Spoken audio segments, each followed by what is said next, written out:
I have been accused of chasing grades a wee bit. So that is choosing routes or boulders just because of the grade, or actively seeking out blocks and routes that are perhaps soft, or even just talking about and focusing on grades more than, say, focusing on my improvement as a climber. And I think that in the past, there has definitely been some truth to that. I've definitely climbed routes that I didn't like just to tick my first 6B or something like that, or I've pulled on boulders because I've heard they're soft. And in general, at the start of my climbing journey, I focused a bit too much on the grade rather than simply enjoying the movement and the experience of climbing. And I certainly don't think I'm alone in this. I think a lot of particularly new climbers, when they just get started, are very heavily focused on the grade. Obviously, that doesn't apply to all people. Some people just don't seem to care. But for me, I was one of those newbies who was really, really psyched on ticking new grades. I actually remember the first day I went to the climbing gym, I think I climbed like a 4 or a 5 on top rope or something like that. And I asked the guy who worked at the gym, like, what's the hardest climb here? And he was like, it's an 8 something. And I remember thinking, 8, I'm already at level 4, so there's only 4 levels to go and I'm like the best climber in the gym. The hardest route I've ever climbed for me wasn't actually the highest grade.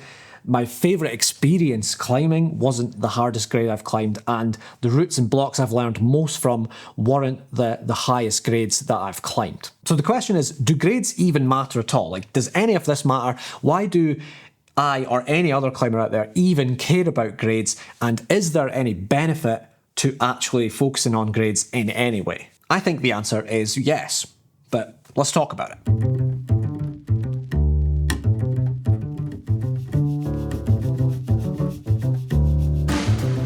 I think there can be a real upshot of paying attention to grades, a sort of side effect to grade chasing, something that I like to call grade pacing. If grade chasing is trying to do climbs just because of the grade pacing is kind of the opposite of that. So you're doing all the climbs that you think you should be able to do given the grade of climber you think that you are. So if I think I'm a 7A climber, for example, to do all the 6Cs, all the grades below that, no matter if they fit your style or not. So grades that are lagging behind, you try to improve them so that you become a more balanced, more well-rounded climber. I have this tendency to walk away from easy climbs that are below my grade limit because they're not in my style, and I tell myself I don't like them, when really the truth is I'm not good enough to actually do them. I've been trying to do this a little bit in the gym lately, and I think it's really working at making me a bit more well-rounded, because I was starting to become a bit of a one-trick pony. You see, every hard boulder or route that I've done all have the same common characteristics. It's steep, it's burly with big moves on good holds with big feet. And when the terrain is steep and burly like that, I can climb up to Font 7A or French 7B plus routes. But in an absolute shocking display of lopsidedness, when it comes to slabs, I have never climbed anything harder than a V3 or Font 6A. On a route, I don't think I've ever done anything harder than French 6C. And that's a pretty shocking imbalance in the grades. Obviously, all climbers have strengths and weaknesses, but I've actually never come across a strong climber who has such an asymmetric profile in the styles, like who's so poor at one particular style whilst being decent at another one. I've never seen such an imbalance. Lately, there's been a number of occasions where I've been climbing a route that's like 7A plus or 7B and has a very tricky, steep middle section that I've been able to handle, followed by a relatively easy slab to the chains, where the graders just don't really think of that as a difficult part, and I've been caught out on that part. I've fallen at the top, where most people just waltz their way up it and think it's easy. What's happening with me is I'm getting stronger at what I'm good at, but what I'm weak at is just staying at the same grade. And this problem is just coming up time and time again, and I feel like eventually it might become a bottleneck. And I think this is where grade pacing comes into play. At one of my local gyms, Bloc 10 in Dundee, an excellent gym, check it out if you're in the area, I normally should be able to do the yellow blocks. And they usually top out about V5, there's perhaps the odd V6. But when this yellow slab went up, I just thought it looked and felt utterly impossible. I just couldn't see how the route setters could possibly think that this was in the yellow grade range. And in my head, I couldn't even imagine what the beta was to get to the top. The massive footholds are really, really slippy. The chip on the volume is unusably poor, and the reach at the end seemed massive. And had it been any other colour except yellow, I simply would have walked past it on my way to the steep cave and not thought twice about it. It just looks way too hard. But with the grade pacing mentality, I got to thinking, it cannot be that hard.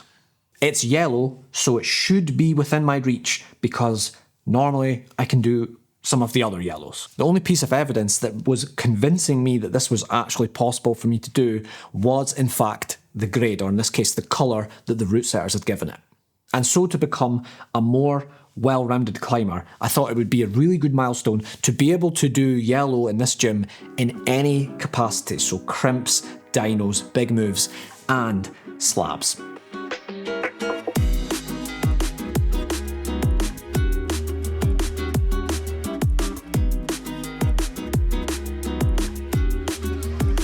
I have never, ever done a yellow slab.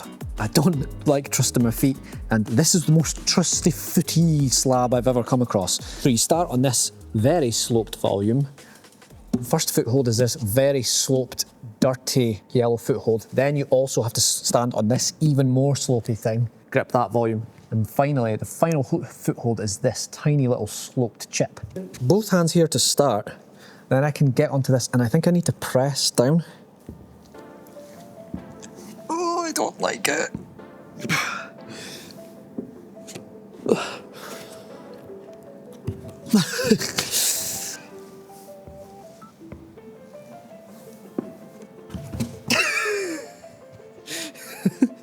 We'll cut that.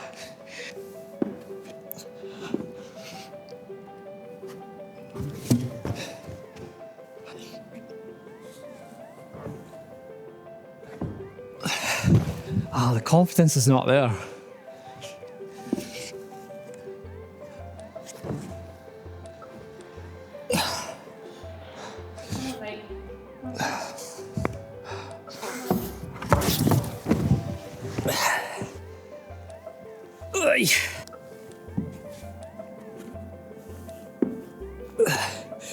Come on, Michael, trust.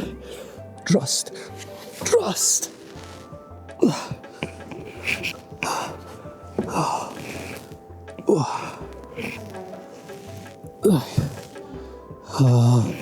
I don't feel good at all. So stepping onto that is going to be really hard.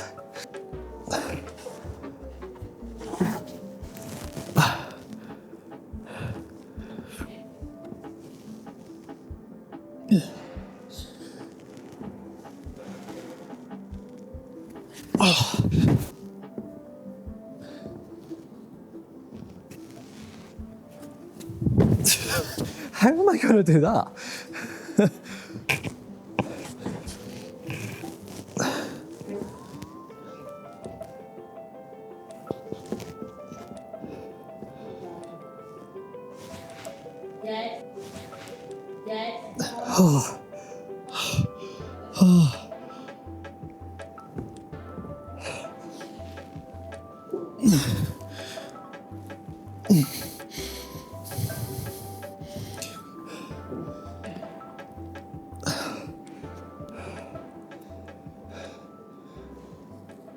Oh, fuck. Okay, one move closer.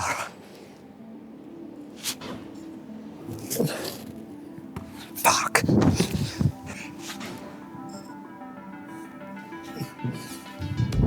Oh, I actually stood up there. So now I'm one move away from getting it. Damn, it's just a balance thing. I'm so close. Right, I've employed the secret weapon.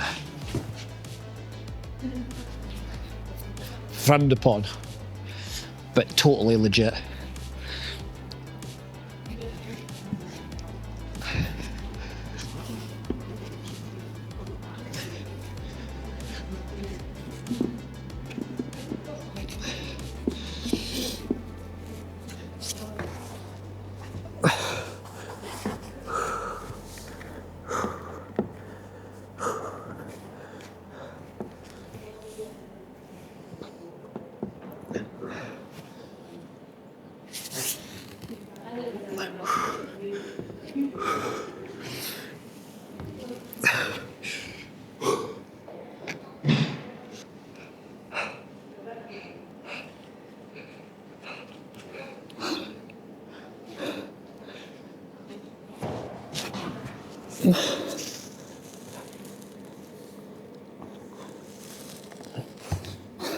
One.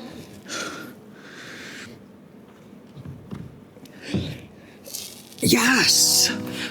Yes! It's the chalk bag, man. Psyched. That was so good. I think bringing up the rear with regard to climbing styles is a pretty useful tactic, one that I'm going to continue to use. I don't think I'll ever be a good slab climber, but if I can be okay at what I'm bad at, I think it will make me better at what I'm good at. In practice, that means ticking off the lower grade climbs that I've told myself I just don't like and staying humble. Thanks all for watching, subscribe if you haven't already, and I'll catch you next time. Peace.